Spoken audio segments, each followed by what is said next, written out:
Hello guys, you are welcome to our channel. Today we will discuss about the preventive measures to reduce emission of greenhouse gas यानी सब्ज घर के अखराज के लिए चंद हिफाजती इक़दामात। यानी green house में जो गैस होता है वो जो अखराज होता है उससे क्योंकि माहौल आलूदा हो जाता है, उससे माहौल जो है नुकसान पहुंचता है माहौल को, तो उसके अखराज को कम करने के लिए क्या क्या हम इक़दाम उठा सकते हैं ग्रीन हाउस गैस को अखराज से बचाने के लिए। तो ये क्लास 10 के फिजिकल साइंस के चैप्टर से लिए हैं हम, तो इसके बारे में पढ़ते हैं आज। तो सब्ज घर के अखराज के लिए चंद हिफाजती इक़दाम यानी कुछ यहाँ पे तरीका बताएं हम जिससे जो है सब्ज घर गैस के अखराज को कम कर सकते हैं। तो सब्ज घर गैस के अखराज को कम करने के लिए हस्ब झेल इक़दाम उठाए जा सकते हैं। यानी क्या क्या हम इसमें कदम उठा सकते हैं। 1 नंबर, सनतों, घरों और मोटर गाड़ियों में फॉसिल फ्यूल का कम से कम और मुनसफाना इस्तेमाल से कार्बन डाइऑक्साइड यानी CO2 के अखराज में बड़े पैमाने पर कंट्रोल हासिल किया जा सकता है।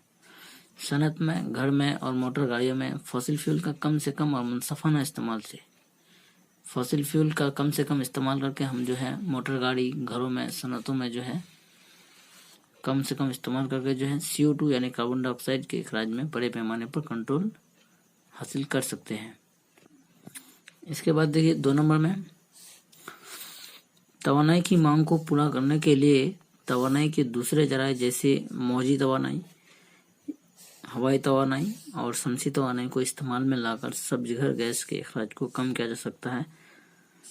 तो यहाँ पे देखिए तवानाई को मांग को पूरा करने के लिए तवानाई के दूसरे जराये जैसे मौजी तवानाई यानी समुद्र के मौज से जो टाइडल एनर्जी इसको इंग्लिश में कहते हैं, मौज से जो तवानाई हासिल किया जाता है, मौज के लहरों से, उसको मौजी तवानाई कहते हैं। हवाई तवानाई यानी हवा के झोंकों से, हवा के पंखों से जो तवानाई हासिल किया जाता है। इसके अलावा समझी तवानाई, जो सूरज की रोशनी से जो तवानाई हासिल करते हैं हम लोग, सोलर एनर्जी, उसको इस्तेमाल में लाकर जो है सब्ज घर गैस के अखराज को कम कर सकते हैं ताकि फॉसिल ईंधन का इस्तेमाल कम हो और इससे निकलने वाले CO2, सल्फर डाइऑक्साइड यानी SO2, नाइट्रोजन डाइऑक्साइड यानी NO2 वगैरह नुकसानदायक गैस के अखराज की मिकदार कम हो। यानी अगर हम मौजी तवानाई, हवाई तवानाई और शमसी तवानाई वगैरह का इस्तेमाल करेंगे तो इससे जो फॉसिल ईंधन को हमको इस्तेमाल नहीं करना होगा, और इससे फॉसिल ईंधन इस्तेमाल नहीं करने से हमारे माहौल में जो है CO2, SO2 और NO2 जैसे नुकसानदायक गैस अखराज नहीं होगा, क्योंकि इन्हीं को जो है हम लोग फॉसिल ईंधन कहते हैं। तो जब ये यूज़ करेंगे नहीं तो इससे धुआं भी नहीं निकलेगा और ये माहौल को गंदा भी नहीं करेगा। इसलिए जो है हमको मौजी तवानाई, हवाई तवानाई और शमसी तवानाई इस्तेमाल करना चाहिए हमारे रोज़मर्रा की ज़िंदगी में। इसके बाद देखते हैं हम नंबर 3 में क्या प्रिवेंटिव मेजर है।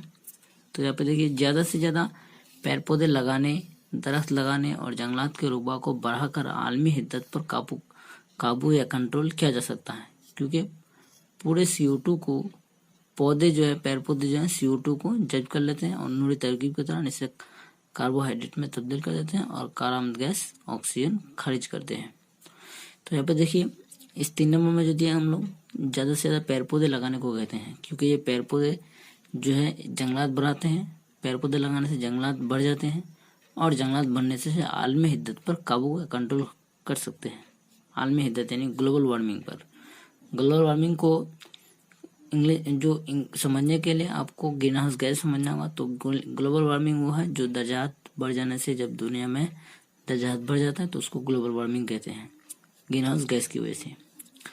तो इससे जो हम लोग ज़्यादा से ज़्यादा जंगलात लगाकर, बढ़ाकर जंगलात के रकबा को हम जो है ग्लोबल वार्मिंग पर कंट्रोल कर सकते हैं, क्योंकि पेड़ पौधे जो है CO2 को जज़्ब करते हैं नूरी तरकीब के दौरान, फोटोसिंथेसिस जिसको इंग्लिश में कहते हैं, उसके दौरान जो है CO2 को जज़्ब कर लेते हैं और उसके अलावा जो है और इसे कार्बोहाइड्रेट में तब्दील कर देते हैं और कारामद गैस ऑक्सीजन खारिज करते हैं। जंगलात बनने से हमारा ऑक्सीजन मिलता है हमको और CO2 जो है पेड़ पौधे ले लेते हैं। तो इससे ये फ़ायदा हुआ कि जो माहौल में जो CO2 पड़ा हुआ रहता है, नुकसानदायक गैस है CO2, ग्रीन हाउस गैस है मेन, यही जो है ग्रीन हाउस गैस को बढ़ाते हैं। तो ये जो है माहौल में नहीं रहेगा, क्योंकि पेड़ पौधे रहेगा, जब पेड़ पौधे इसको जज़्ब कर लेगा तो इससे जो है हमको फ़ायदा मिलेगा। तो नंबर 3 ये हो गया। इसके बाद नंबर 4 देखिए, फॉसिल फ्यूल के बजाय अगर हम एलपीजी यानी लिक्विफाइड पेट्रोलियम गैस और सीएनजी यानी कंप्रेस्ड नेचुरल गैस का इस्तेमाल करें तो इससे बहुत ही कम मिकदार में CO2 यानी कार्बन डाइऑक्साइड खारिज होती है, जिससे सब्जघर गैस के अखराज में जरूर कमी होगी। फॉसिल फ्यूल के बजाय, फॉसिल फ्यूल यानी जो पेट्रोलियम है, डीजल है, केरोसिन है, ये सब चीज़ों के अलावा अगर हम एलपीजी लिक्विफाइड पेट्रोलियम गैस और सीएनजी कंप्रेस्ड नेचुरल गैस का इस्तेमाल करेंगे तो इससे जो है कम मिकदार में CO2 खारिज होगा, यानी कार्बन डाइऑक्साइड जो है हमारे माहौल में खारिज होगा, जिससे सब्जघर गैस के अखराज में जरूर कमी होगी। और जब माहौल में कार्बन डाइऑक्साइड गैस नहीं रहेगा तो ग्रीन हाउस गैस में ज़्यादा इजाफा नहीं होगा और हम जो है ग्लोबल वार्मिंग के हिद्दत से बचेंगे। तो यहाँ पे अगर एलपीजी और सीएनजी का आपको फुल फॉर्म देखना है तो आप डिस्क्रिप्शन में आप लोग देख लीजिएगा, हम वहाँ पे डाल देंगे। तो ये सब मेजर था आपका, यानी कुछ इकदाम था जिससे हम जो है ग्रीन हाउस गैस के अखराज को जो है चंद हिफाजती इकदाम के जरिए जो है कम कर सकते हैं, यानी preventive measures to reduce emission of green house gas. सब्जघर गैस के अखराज को कम करने के चंद अहम रास्ता बताया हम यहाँ पे। अगर आप हमारे चैनल में नए हैं तो प्लीज़ सब्सक्राइब कीजिए हमारे चैनल इंग्लिश उर्दू ट्यूटोरियल को, और ऐसी वीडियो को पाने के लिए बेल आइकन को जरूर क्लिक कीजिए। Thank you for watching, thank you for listening, Tata.